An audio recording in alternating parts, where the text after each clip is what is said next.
এবার ঈদে মুক্তি পেয়েছে পূজা চেরি আদর আজাদ অভিনীত লিপস্টিক। ছবিটি নিয়ে প্রচার চালিয়ে যাচ্ছেন অভিনেত্রী পূজা চেরি। বিভিন্ন অনুষ্ঠানে হাজির হয়ে কথা বলেছেন সিনেমার প্রসঙ্গে। সম্প্রতি বেসরকারি টেলিভিশনের একটি অনুষ্ঠানে অংশ নিয়ে অভিনয় সহ সমসাময়িক বিভিন্ন বিষয় নিয়ে কথা বলেছেন তিনি। পূজা বলেন, আসলে ক্যারিয়ারের শুরু থেকে বিভিন্ন উৎসব পার্বণে মুক্তি পাওয়া সিনেমাগুলোতে খুব ভালো ফিডব্যাক আমি পেয়ে আসছি। এখন পর্যন্ত আসলে সবার খুব প্রশংসা পাচ্ছি। দিন যত যাচ্ছে অভিনয়ের দক্ষতাটা আরও বাড়ানোর চেষ্টা করছি। যদিও আমি অতটা ভালো পারি না, কিন্তু চেষ্টা করি। অভিনেত্রী বলেন, লিপস্টিক ছবি নিয়ে একজনের কাছ থেকেও নেতিবাচক মন্তব্য পাইনি। পোড়ামন 2 এর মতো লিপস্টিকও ধীরে ধীরে হিট হতে পারে, শুধু একটু ধৈর্যের বিষয়। লিপস্টিকে জায়েদ খানের অভিনয় প্রসঙ্গে পূজা বলেন, তার সঙ্গে অভিনয় করে ভালো লেগেছে, তিনি খুবই ভালো মানুষ।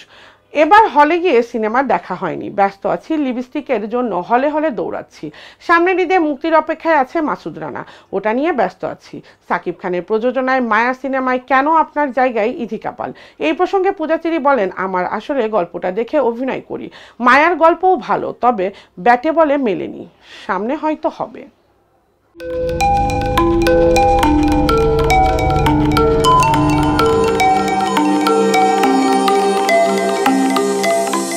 টিভি দেশ ও দশের কথা বলে।